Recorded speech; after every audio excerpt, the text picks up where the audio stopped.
الحمد لله نحمده ونستعينه ونستغفره ونعوذ بالله من شرور أنفسنا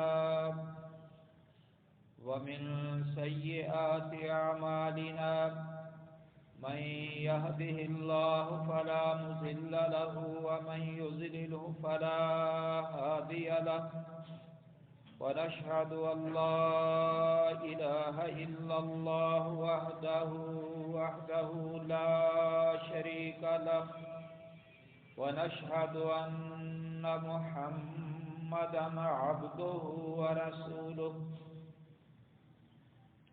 اللهم صل على محمد عبدك ورسولك وعلى المؤمنين والمؤمنات وعلى المسلمين والمسلمات يا أيها الذين آمنوا اتقوا الله حق تقاته ولا تموتن إلا وأنتم مسلمون يا أيها الناس اتقوا ربكم الذي خلقكم من نفس واحدة وخلق منها زوجها وبث منهما رجالا كثيرا ونساء واتقوا الله الذي تساءلون به والأرحام إن الله كان عليكم رقيبا يا أيها الذين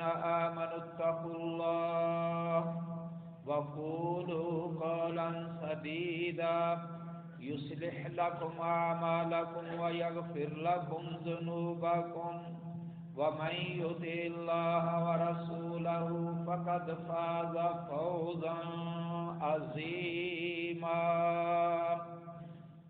أما بعد فأعوذ بالله السميع العليم وبوجهه الكريم وسلطانه القديم من الشيطان الرجيم من همزه ونفخه ونفثه بسم الله الرحمن الرحيم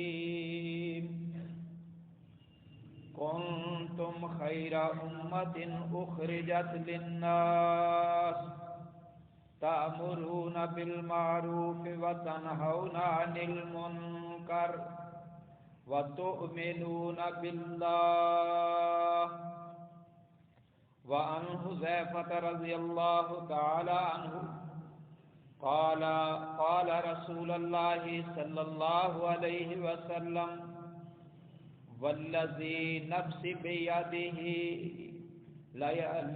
لتأمرون بالمعروف ولتنهون عن المنكر أو ليوشكن الله أن يبعث عليكم عذابا منه ثم تدعونه ولا يستجب لكم.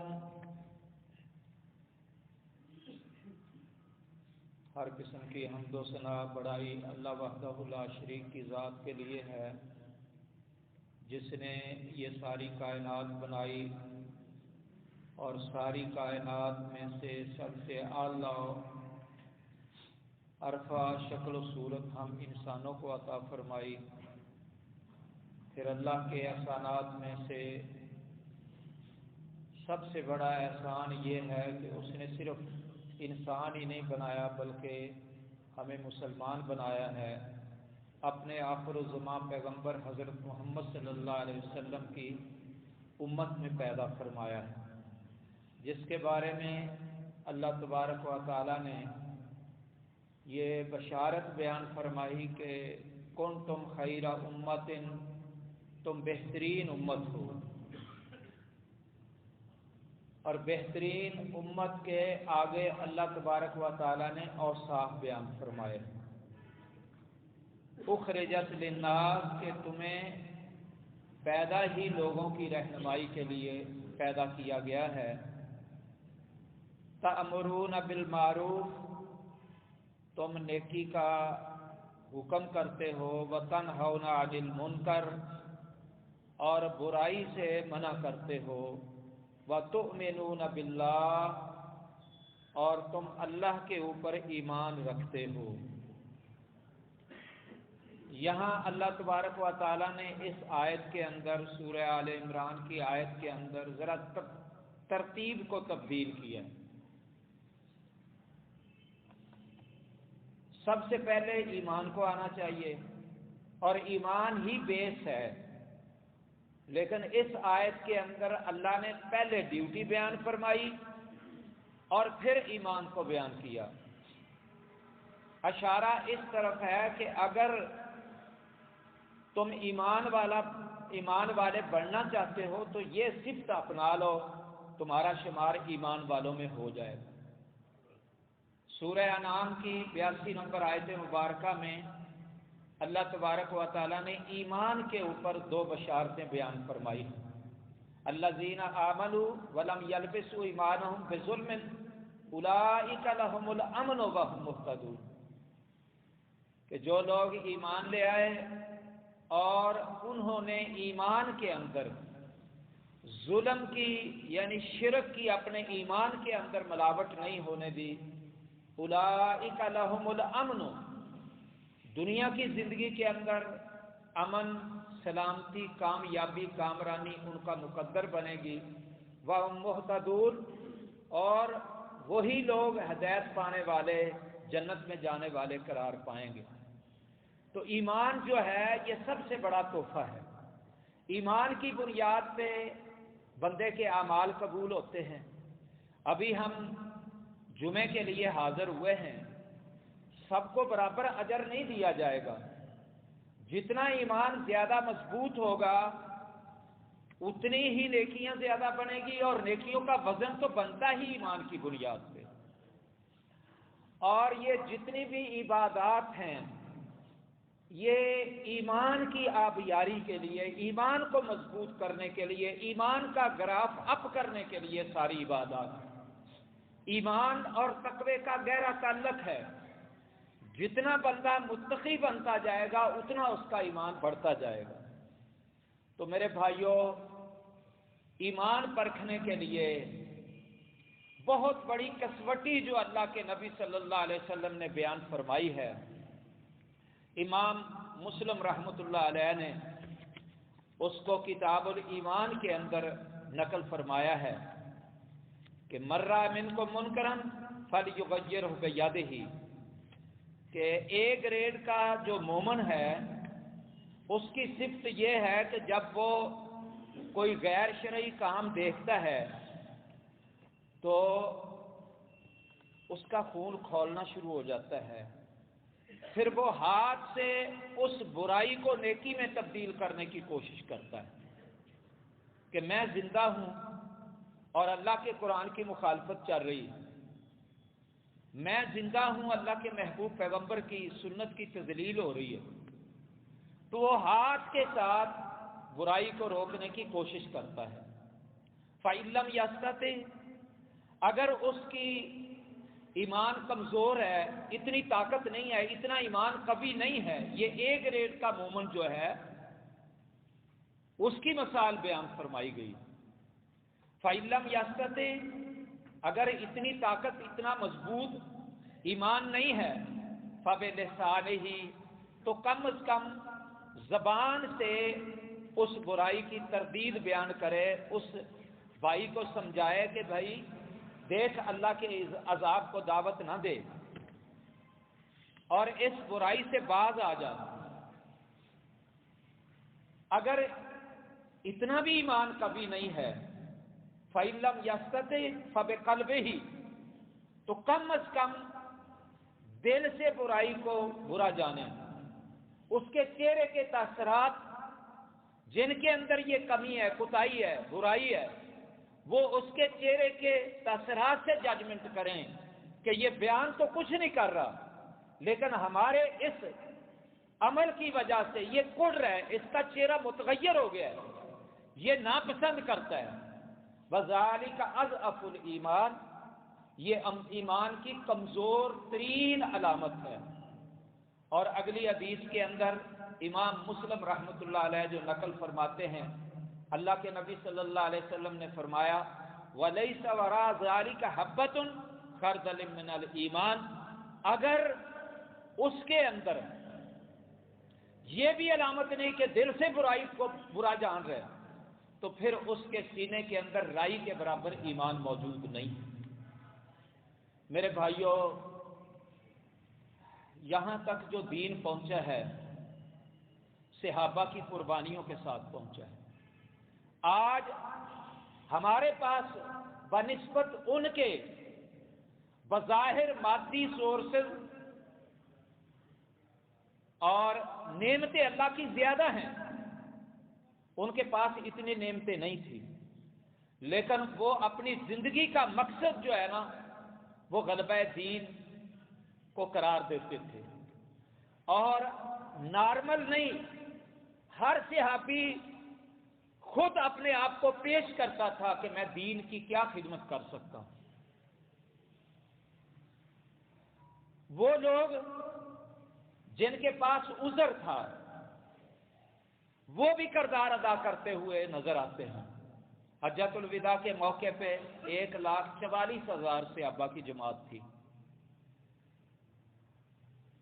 آج مکے اور مدینے کے اندر 10,000 قبریں نہیں موجود صحابہ کی، باقی کہاں گئے؟ پوری دنیا کے اندر پھیل گئے۔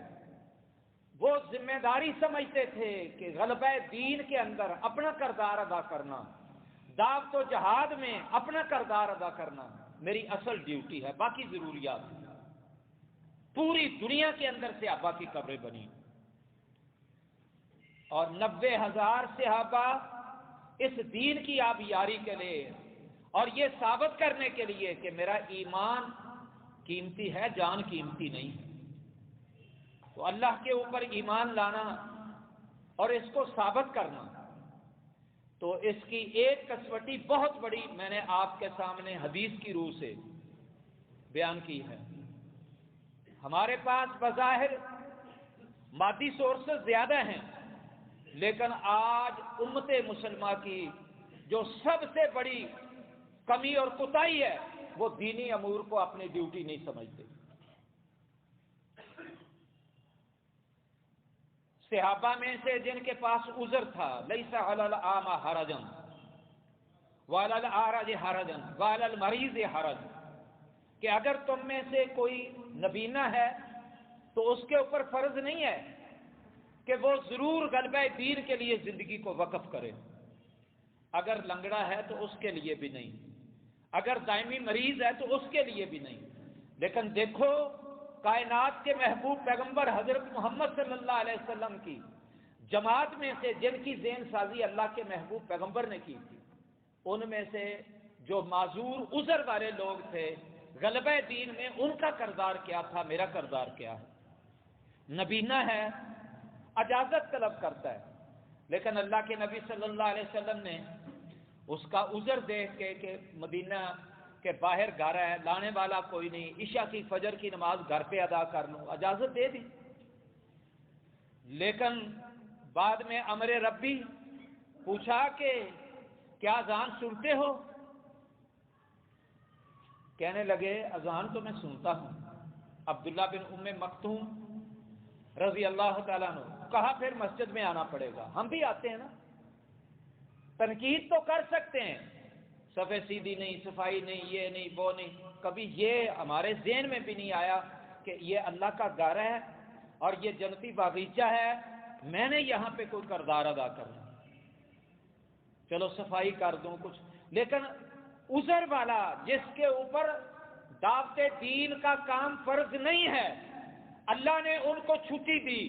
سورہ الفتح کی 17 نمبر آیت مبارکہ، سورہ نور کی 61 نمبر آیت مبارکہ، اللہ تبارک و تعالی فرماتے ہیں لیس علی الاعمى حرج۔ آئے پھر عرض کیا اللہ کے محبوب پیغمبر میں آؤں گا ہی نہیں بلکہ لوگوں کو بلانے کی ڈیوٹی سر انجام دے کے دکھاؤں گا۔ فجر کی اذان عبداللہ بن ام مکتوم دیا کرتے تھے، اور ہر عمل میں جس کے ساتھ دین کا غلبہ ممکن ہو کردار ادا کرنا اپنی ذمہ داری سمجھتے تھے۔ سعد بن ابی وقاص قادسیہ کے لیے روانہ ہونے لگے، کہنے لگے ساتھ مجھے بھی لے چلو. بھئی تو کیا کرے گا، تو نبینا ہے، نبینے کے اوپر جہاد تو فرض نہیں ہے. کہا میں نے کام ڈھونڈ لیا ہے، میں نے اپنے رب کو ثابت کرنا ہے. ان صلاتی و نسکی و محیای و مماتی للہ، اللہ میری نمازیں تیرے لیے ہیں، اللہ میری قربانیاں تیرے لیے ہے، اللہ میرا جینا تیرے لیے، اللہ میرا مرنا تیرے لیے. بھئی تو نے کیا کام کرنا ہے؟ نبینوں کا تو کام نہیں. کہنے لگے میں اللہ کے دین کے جھنڈے کو پکڑ کے کھڑا ہو جاؤں گا، ساتھ میں عزم کرتا ہوں جان دے دوں گا، لیکن جیتے جی اللہ کے دین کے جھنڈے کو نیچے نہیں گرنے دوں گا. قادسیہ کے میدان کے اندر جہاں پہ 8,000 صحابہ شہید ہوئے، 1,20,000 ہاتھیوں کے لشکر کے ساتھ مقابلہ تھا، اور ان 8,000 میں سے ایک عبداللہ بن ام مکتوم نبینا بھی تھا، جس نے اتنی مضبوطی سے اللہ کے دین کے جھنڈے کو پکڑا ہوا تھا کہ شہادت کے بعد بھی، مرنے کے بعد بھی اس کے ہاتھوں کی گرپ ڈھیلی نہیں ہوتی. یہ دین ایسے نہیں آ گیا ہمارے تک. ہم اس کو اپنی زندگی کے سیٹ اپ کے اندر کے 24 گھنٹوں میں کوئی مقرر کر لیں.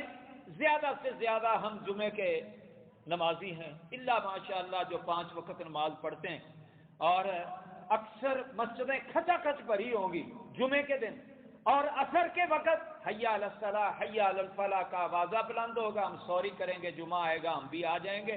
اللہ کے نبی کی سخت وعید ہے، من ترک الصلاۃ العصر، جس نے قصدن جان بوجھ کے عصر کی نماز ترک کر دی، فقد حبط اعمالہ، اللہ کا غضب نازل ہوتا ہے، اللہ ساری نیکیاں برباد کر دیتا ہے.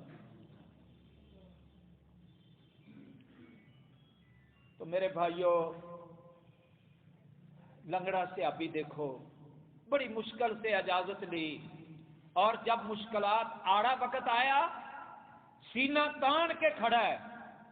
اللہ کے نبی کے اوپر یلغار ہے، 70 صحابہ کے لاشیں تڑپے ہیں، اور یہ اللہ اکبر سینہ تان کے کھڑا ہے. انی لمشتاق الی الجنہ، میں جنت کا چاہنے والا جب تک زندہ ہوں اللہ کے نبی کے قریب آپ کو نہیں آنے دوں. کردار ہے صحابہ کا. عذر موجود ہے، ہمارے پاس عذر نہیں ہے.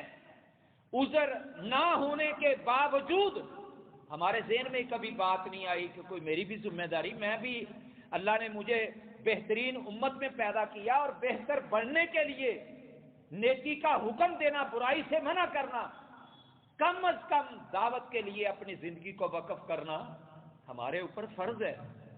پھر ہمارا ایمان ثابت ہوگا. جب 70 لاشوں کو دیکھتے دیکھتے عمر بن جموح کی لاش کے اوپر اللہ کے نبی آئے تو آنکھوں میں آنسو آ گئے کہ ایک وہ قوم تھی جو اپنے نبی کو کہہ رہی تھی فَاذْهَبْ أَنْتَ وَرَبُّكَ فَقَاتِلَا إِنَّا هَاهُنَا قَاعِدُونَ، کہ تو اور تیرا رب جا کے لڑے. منا سلوا کھانے والے، چشموں کا پانی پینے والے، جب اللہ نے حکم کیا کہنے لگے تو اور تیرا رب بھی جائے. اور ایک وہ قوم اور ایک میری امت میں سے عذر کے باوجود شہادت کے عظیم درجے پہ فائز ہوتے ہوئے نظر آتے ہیں. اللہ نے جنت کا نقشہ سامنے کر دیا. فرمایا میرے محبوب پیغمبر افسوس نہ کر، خوش ہو جا، میں نے تیرے صحابی کی دعا کو 4 چاند لگائے. جب گھر سے نکلا تھا تو یہ دعا کر کے نکلا تھا اللہم لا تردنی الی اہلی خائبا، اللہ مجھے اس گھر میں ناکام واپس نہ لوٹانا. اللہم ارزقنی شہادتا فی سبیلک، اللہ احد کے میدان میں مجھے شہادت کے عظیم درجے پہ فیض فرما کے جنت کا راہی بنا. اللہ کے نبی نے فرمایا صلی اللہ علیہ وسلم، میں نے عمر بن جموح کو جنتی باغیچوں کے اندر شہزادوں کی طرح ٹہلتے ہوئے دیکھا ہے، اور دنیا کی زندگی کے اندر تو بڑھاپا اور لنگڑ پن تھا. جب جنتی باغیچوں میں ٹہل رہا تھا اس کی ٹانگ کے اندر لنگڑ پن نظر نہیں آتا تھا. وہ اپنی زندگی کا مقصد غلبہ دین کو سمجھتے تھے.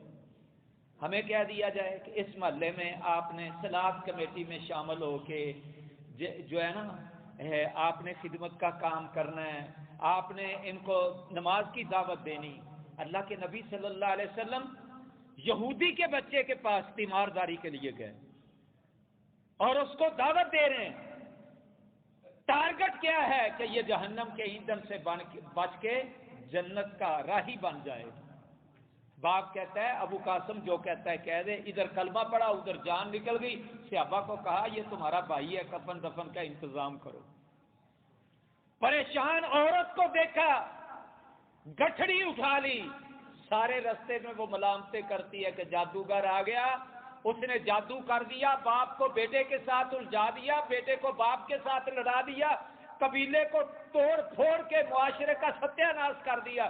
ساری باتیں سنتے جا رہے ہیں اور دل ہی دل میں دعا کرتے جا رہے ہیں، اللہ میرا ٹارگٹ یہ ہے جہنم کی ایندھن سے بچ جائے، یہ جنت میں جانے والی بن جائے. ہمارے اندر یہ ہے کہ میرے گھر کے اندر تمام افراد میرا ٹارگٹ ہے کہ جہنم میں لے جانے والے اعمال سے بچ جائیں اور جنت والوں کو اپنا لیں. یہ ٹارگٹ ہے ہمارا. گھر کے اندر رہتے ہوئے اگر ایک نمازی ہے تو 4 بے نماز ہیں. تمہیں کیا ہے؟ تم اپنی فکر کرو. جب گٹھڑی منزل پہ پہنچائی، بیٹا آپ بہت اچھے ہیں، ذرا تعارف کروا دو. پہلے بیان نہیں کیا، ولا یخافون لومۃ لائم، ملامتیں سنتے جا رہے ہیں، منزل پہ پہنچا رہے ہیں. تیرے نبی کی سیرت تو یہ ہے. تیرے محلے میں بیمار ہوتا ہے تجھے پتہ ہی نہیں چلتا. تیرے محلے میں کتنی بیوہ عورتیں، یتیم بچے پریشان، اور نبی کے ساتھی اللہ اکبر عمر فاروق گشت لگائیں کہ کوئی پریشان نہ ہو، پریشانیاں دور کرنے کے لیے کہ میری رعیت میں سے، میرے علاقے میں سے کوئی پریشان نہ ہو. پوچھا تو بتا دیا میرا نام نامی اسم گرامی محمد ہے صلی اللہ علیہ وسلم. کہا اگر تو محمد ہے کائنات جھوٹی ہو سکتی لیکن اشہد اللہ الہ الا اللہ واشہد ان محمد رسول. ٹارگٹ یہ ہے کہ دین کی طرف آ جائے. کچھ ذاتی لالچ تھا. ہمارا ٹارگٹ ہے کہ میرے گھر کے سارے افراد جنت میں جانے والے بن جائے، میرے محلے میں کوئی دوزخی نہ ہو، سارے جنت والے اعمال کرنے والے بن جائیں. ایک سمجھاتا ہے اور دوسرا ڈراتا ہے. تجھے کیا بھائی، تو لڑائی مول لے گا. بحر کلزم کے اوپر 3 قسم کے لوگ آباد تھے. سورہ اعراف میں، سورہ بقرہ میں مفصل واقعہ موجود ہے. مفصل واقعہ موجود ہے. کس لیے بھی اللہ تعالیٰ نے یہ واقعات بیان کیے کہ فلم نہ دیکھو، ڈرامے نہ دیکھو، یہ واقعات پڑھ لو، محظوظ ہو جو. لقد کان فی قصصہم عبرۃ لأولی الالباب، میرے اور آپ کے سمجھانے کے لیے عبرت ناک واقعات بیان کر کر کے سمجھایا کہ باز آ جاؤ، باز آ جاؤ. 3 قسم کے لوگ تھے. بحر کلزم میں ایلا بستی کے اندر ذریعہ معاش تھا مچھلی کا شکار. سمندر کے کنارے پہ وڈیروں نے بغاوت شروع کی. ہفتے کا دن مچھلیاں اوپر آ جاتی، انہوں نے کھڈے بنا لیے اور بنا کے ہفتے کو پھنساتے، اتوار کو پکڑ لیتے. 3 قسم کے لوگ تھے. 3 قسم کے لوگ. ایک برائی کرنے والے، جال میں پھنسانے والے. تعویل گاڑ لی نا کہ ہم تو نہیں نہ پکڑتے، پھنسا کے ہی آتے ہیں نا، اتوار کو پکڑتے ہیں. اور ایک ہمیں کیا ہے بھائی، جو کرے گا سو بھرے گا، میں تو نہیں نہ کرتا. برائی کو برداشت کرنے والا بھی برائی کے اندر شامل ہوتا ہے. حدیث میں آتا ہے ایک بستی جو ہے نا، اس کو وہ بڑے فاسق فاجر لوگ تھے. اللہ تعالیٰ نے فرشتے کو حکم دیا کہ اس بستی کو اٹھاؤ اور الٹا کر کے نیست و نابود کر دو. یہ مونجو دڑو، یہ ہڑپا، یہ کھنڈرات، یہ اللہ کے عذاب کے نشانات ہیں. عبرت پکڑے ہم ان سے. تو فرشتے نے جا کے دیکھا کہ ایک عابد ہے، عبادت کر رہا ہے اور کبھی اللہ کی نافرمانی نہیں کی. یا اللہ اس بستی کے اندر ایک ایسا نیک پارسا تیرا ولی ہے، اس نے زندگی کے اندر کبھی کوئی برائی نہیں کی، ہر وقت عبادت پہ لگا ہوا ہے. اللہ تبارک و تعالیٰ نے فرمایا میں اس کی عبادت کو کیا کروں، اس کو بھی پکڑ کے رگڑا لگا دے. اس کے دائیں بائیں برائی، اور یہ روکنے کے لیے تیار نہیں، بس عابد بنا ہوا ہے. تین قسم کے لوگ تھے، ایک وہ شکار کرنے والے، دوسرے چپ شاہ، بالکل ہمیں کیا ہے، ہم تو نہیں نہ کر رہے، ذاتی نقصان ہو برداشت نہیں ہوتا، دینی نقصان ہو ہوتا رہے، ہمیں کیا ہے۔ اگر صحابہ ہمارے جیسا ذہن رکھتے تو دین پاک پتن تک آتا؟ کبھی نہ آتا۔ تیسرا ڈرانے والا، حد کو تجاوز کیا تو اللہ تبارک و تعالیٰ نے فرمایا کونوا قردۃ خاسئین، اب تم انسان رہنے کے قابل نہیں، میں نے تو سب سے اعلیٰ و ارفع مخلوق میں تمہیں پیدا کیا تھا اور تم نے میری بغاوت کی، اب ذلیل بندر بن جاؤ۔ 3 دن تک وہ جو بچے تھے نا، وہ دیکھتے تھے کہ یہ فلاں چوئی صاحب ہیں، یہ فلاں خان صاحب ہیں، یہ فلاں ملک صاحب ہیں، یہ فلاں صاحب ہیں، اور اللہ نے ان کے سکون کو برباد کر دیا، تڑپا تڑپا کے موت کے گھاٹ اتار کے جہنم میں پھینک دیا۔ اور سورہ احرام میں اللہ نے فرمایا انجینا الذین ینہون عن السوء، ہم نے ان کو نجات دی جو ان کو ڈراتے تھے سمجھاتے تھے، ان کو نجات دے دی، باقی دونوں گروہوں کو بندر بنا کے موت کے گھاٹ اتار کے جہنم کا ایندھن بنا دیا۔ ہمارے معاشرے میں کوئی برائی نظر نہیں آتی، صحابہ ٹارگٹ بناتے تھے، ٹارگٹ، ان کی زندگیاں وقف تھی۔ 83 سال کا ابو ایوب انصاری ہے، ہمیں کچھ کہہ بھی دیا جاتا ہے میں مسئول نہیں، میں مسئول نہیں۔ مسئول کا مطلب کیا ہوتا ہے کہ جس سے سوال ہو ہم کہتے ہیں میں تو مسئول ہے ہی نہیں۔ او بھائی اللہ کے قرآن سے پوچھو، اللہ فرماتے ان السمع والبصر والفؤاد کل اولئک کان عنہ مسئولا، میں نے تمہیں 2 کان دیے، کانوں کے ساتھ زبان چلتی، ان کا گہرا تعلق ہے، جو سنیں گے وہی بولیں گے۔ باپ والدین انگلش بولیں گے، بچہ بھی انگلش بولے گا، عربی بولیں گے عربی بولے گا، اردو بولیں گے اردو بولے گا، جو سنیں، سننے کے ساتھ بولنے کا تعلق ہے۔ میں نے تمہیں 2 کان دیے، 2 آنکھیں دی، اور تمہیں دل دیا پورے وجود کو کنٹرول کرنے کے لیے۔ کل اولئک کان عنہ مسئولا، ان ساری نعمتوں کے بارے میں تم سے سوال ہوگا۔ ثم لتسألن یومئذ عن النعیم، سب سے پہلے یہ سوال ہونا ہے۔ سورہ الحجر، یہ سورہ بنی اسرائیل کی آیت تھی۔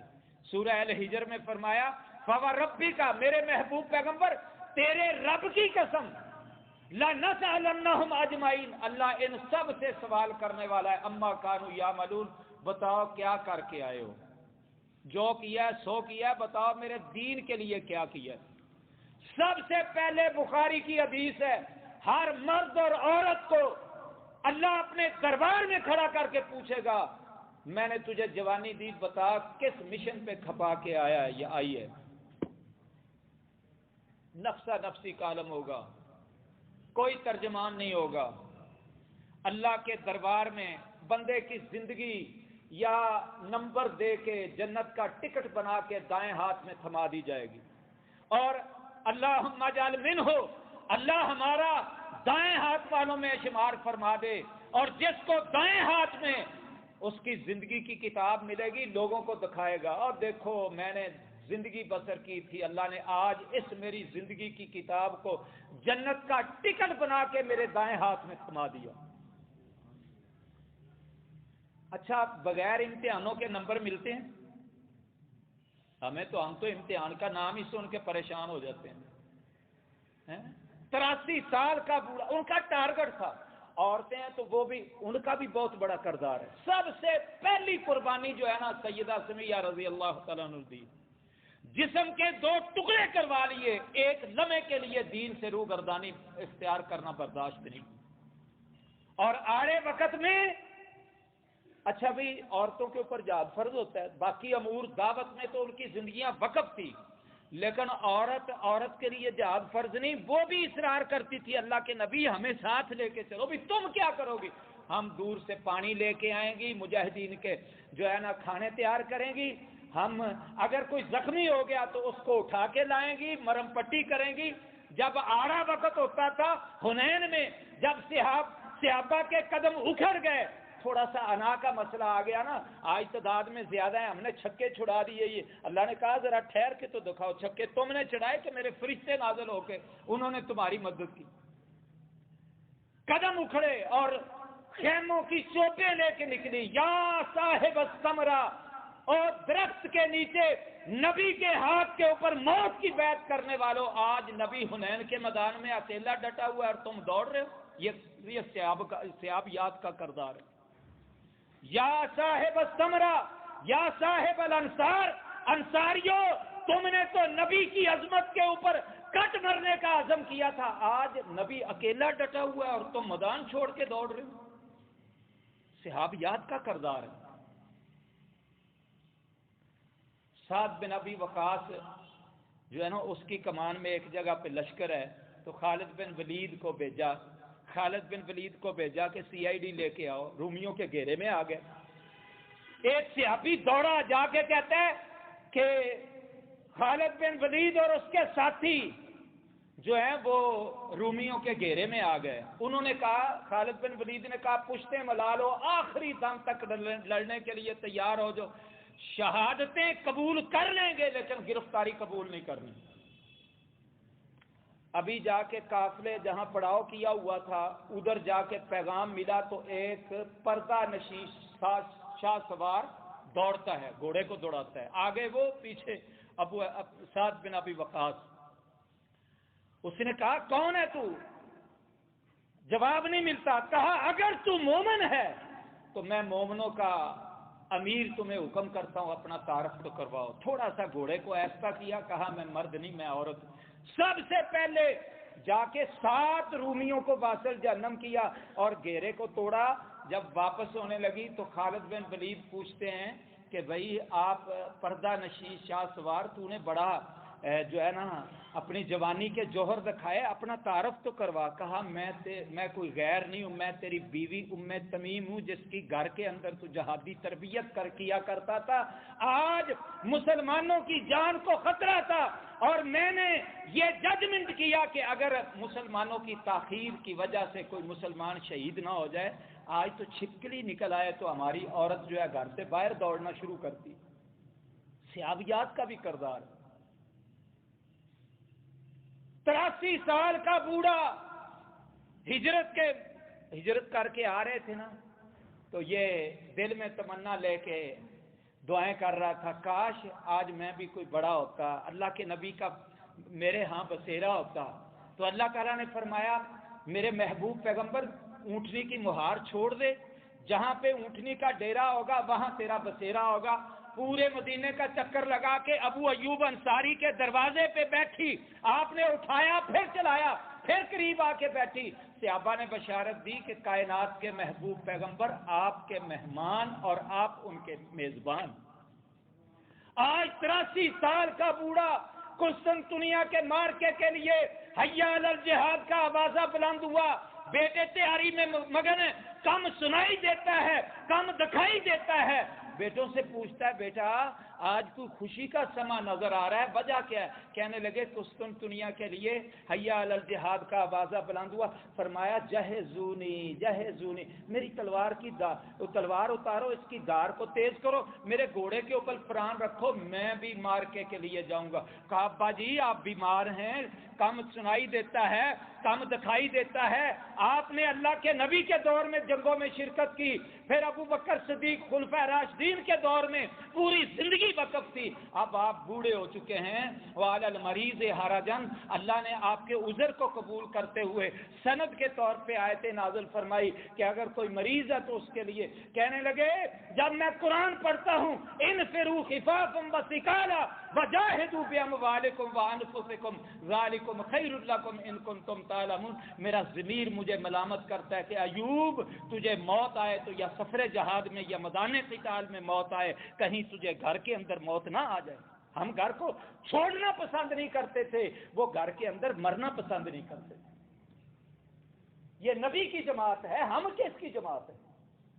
ہمیں تھوڑا سا کام سونپا جاتا ہے کہ آپ نے ریلیف کا، خدمت خلق کا کام کرنا ہے، آپ نے یہ کرنا ہے، یہ بہت بڑا بوجھ ہے۔ ہم اس کو پہاڑ سمجھ کے کہ میرے اوپر تو کوئی پہاڑ گر رہا ہے، اور وہ بڑے بڑے یقین کر کے اللہ کے اوپر اللہ فرماتے ہیں وَمَن يَتَوَكَّلْ عَلَى اللَّهِ تو میرے اوپر توکل کر کے دے فَهُوَ حَسْبُهُ میں تیرے لیے کافی ہوں، تجھے کسی سہارے کی ضرورت نہیں۔ اللہ کے نبی نے فرمایا حدیث قدسی ہے، جب فرش کے اوپر اللہ کے اوپر توکل کرتے ہوئے کوئی اللہ کا بندہ اللہ پہ قسم اٹھا کے کوئی بات کر دیتا ہے، عرش کے اوپر اللہ اس کو پوری کر کے دکھا دیتا ہے۔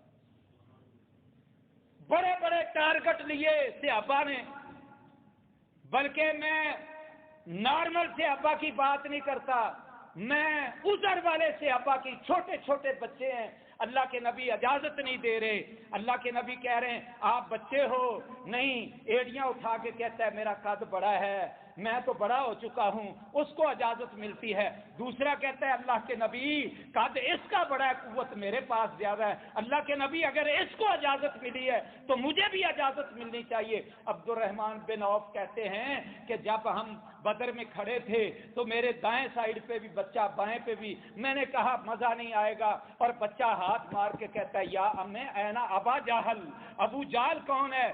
ابو جہل کا ٹارگٹ کس نے دیا؟ وہ خود ٹارگٹ لیتے تھے اور اللہ ان کے عزم کو پورا کر کے دکھاتا تھا۔ دوسرے نے ہاتھ مارا یا امیں اینا ابا جہل، مجھے بتانا کیوں پوچھتے ہو؟ سنا ہے دین کا دشمن ابو جہل ہے، نبی کو گالیاں دینا والا ابو جہل ہے۔ بیٹو یہ تو بات حقیقت ہے، لیکن اس کافروں کے لشکر کا سپہ سالار بھی ابو جہل ہے، کمانڈر بھی ابو جہل ہے، کیوں پوچھنا چاہتے ہو؟ کہتے ہیں یا امیں فواللہ ما نجونا ان نجا وان نجونا ما نجا، سچا اللہ کی قسم یا آج اس دھرتی کے اوپر ابو جہل زندہ رہے گا یا ہم زندہ رہیں گے۔ یہ نبی کی جماعت ہے، میں کس جماعت سے تعلق رکھتا ہوں؟ اس لشکر میں سے ابو جہل کو ہٹ کرنا، ٹارگٹ بتانا آسان کام تھا۔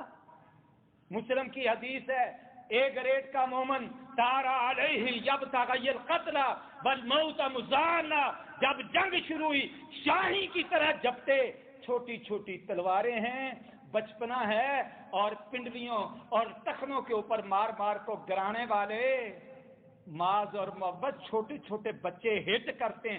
اللہ نے فرمایا میرے اوپر قسم اٹھا کے میرے بندے قد میں تو چھوٹے ہیں، ابھی بلوغت کو نہیں پہنچے، یہ تو کمزور ہیں، ان کا رب تو کمزور نہیں ہے، ہم تو کمزور ہیں۔ لیکن اور جب اپنا ذاتی کام کے لیے اللہ کے اوپر بھروسہ کر کے جو ہے قسم اٹھا کے جو بات کر دے تو اللہ اس کو پوری کر دیتا ہے، جو کام ہی اللہ کے دین کا ہو اس کے اوپر قسم اٹھا کے کہیں تو اللہ پورا کرنے پہ قادر نہیں ہے۔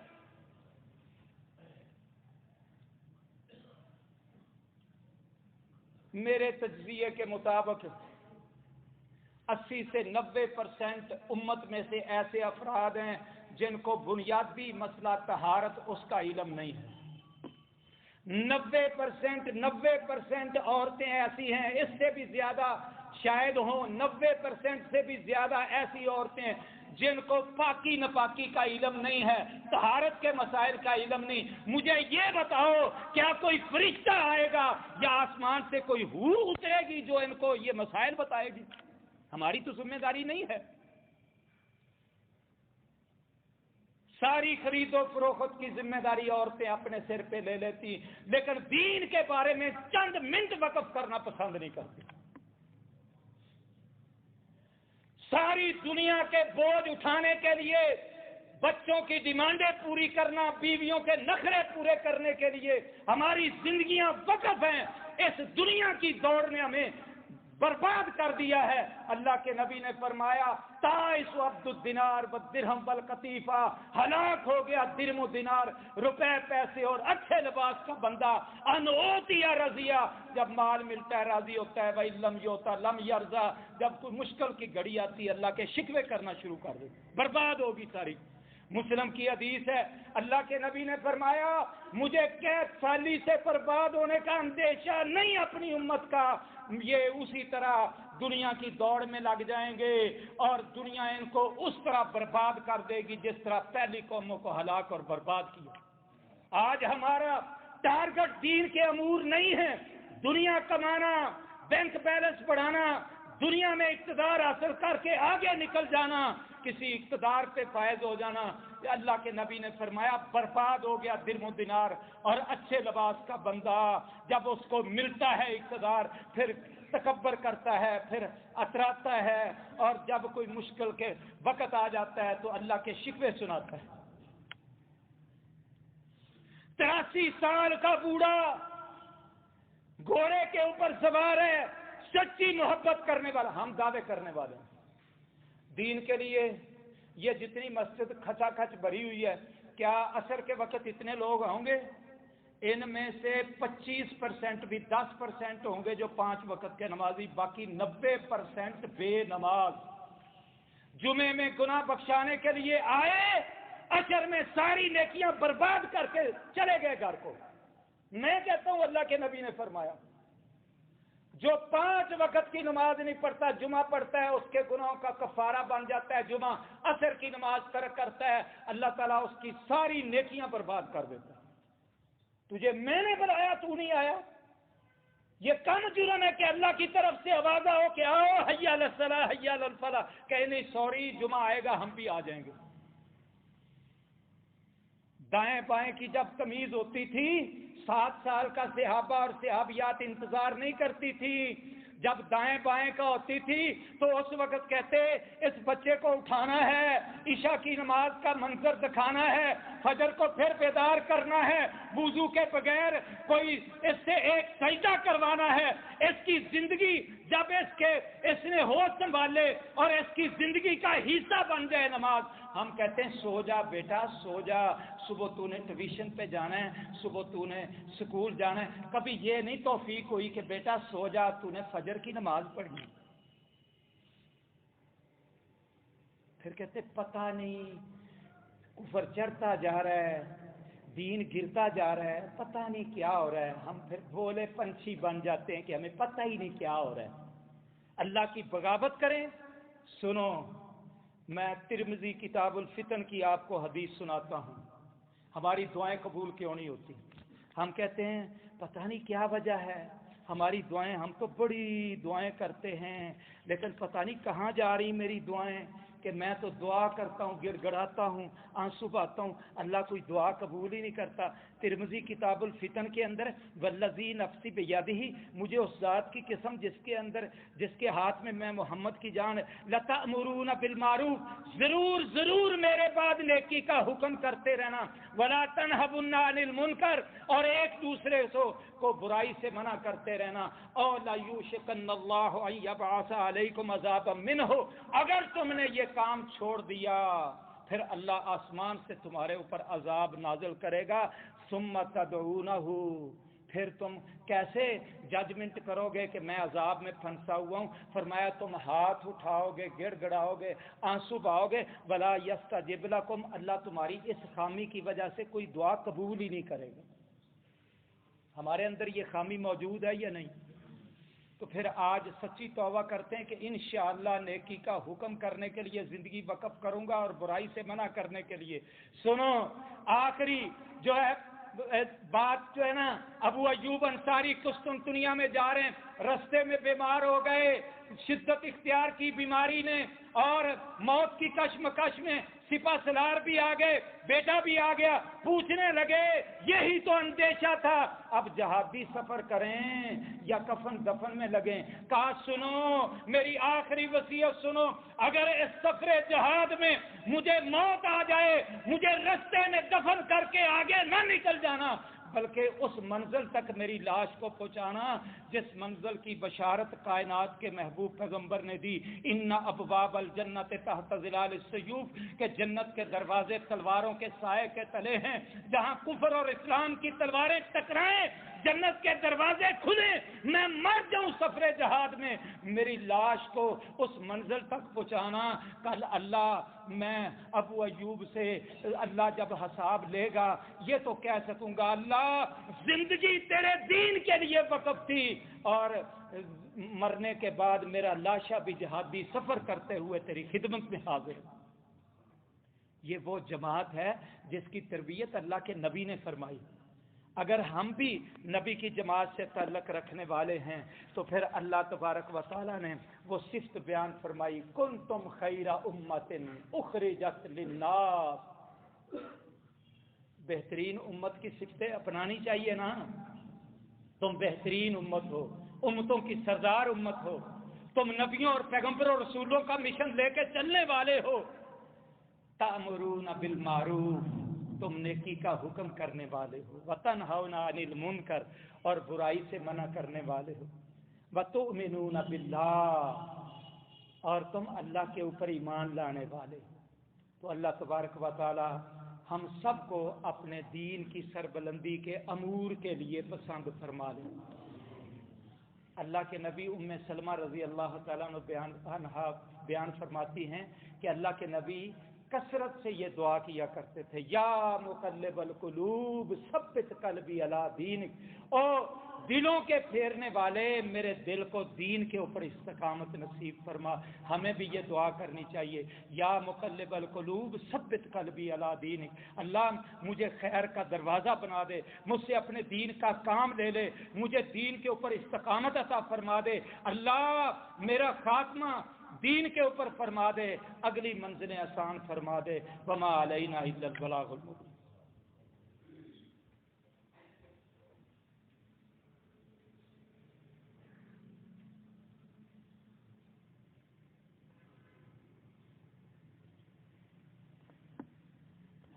الحمد للہ نحمده ونستعینه ونستغفره ونعوذ باللہ من شرور انفسنا ومن سیئات اعمالنا، من يهده الله فلا مضل له ومن يضلل فلا هادي له، ونشهد ان لا اله الا الله وحده لا شريك له، ونشهد ان محمدا عبده ورسوله. اللهم صل على محمد وعلى آل محمد وبارك وسلم. اما بعد فإن خير الحديث كتاب الله، وخير الهدي هدي محمد صلى الله عليه وسلم، وشر الأمور محدثاتها، وكل محدثة بدعة، وكل بدعة ضلالة، وكل ضلالة في النار. سبحان ربك رب العزة عما يصفون، وسلام على المرسلين، والحمد لله رب العالمين.